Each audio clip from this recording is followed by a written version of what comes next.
From record-breaking wildfires to the worst floods to hit Germany in 200 years, 2021 was another year where the devastating effects of climate change impacted millions of people around the world.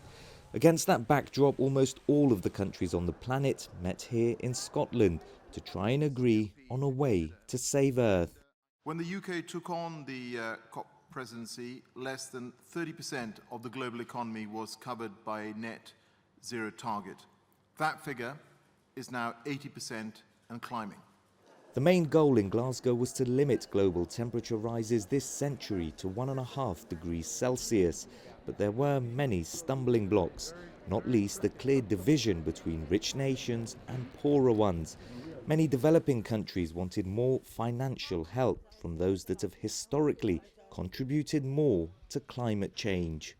12 years ago, rich countries made the pledge of $100 billion every year by 2020 for developing countries to tackle climate change. It still hasn't been met. As the deadline for the 2 weeks of talks quickly approached, a surprise last-minute deal between the world's two biggest emitters changed the course of COP26. The US and China said they've met almost 30 times this year to discuss the environment and vowed to work together on the issue. The United States and China have no shortage of differences, but on climate,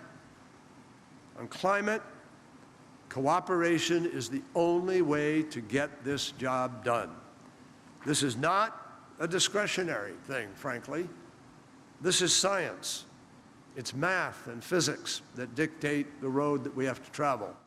There was some late drama. 24 hours after the deadline for the summit had officially passed, India and China pushed for the final deal to be changed to allow more time to wean off coal, which remains important for the economies of many developing countries.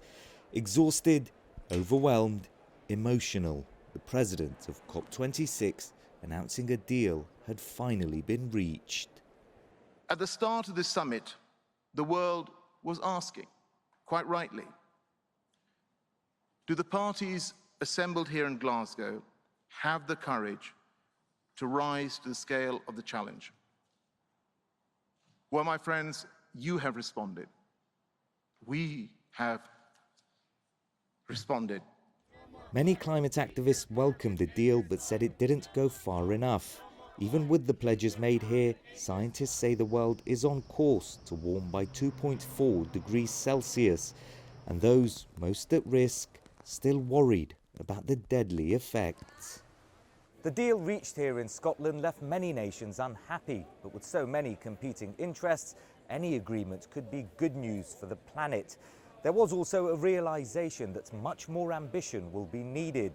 But what COP26 offered was a platform for the world to try and work together on an issue that will affect us all.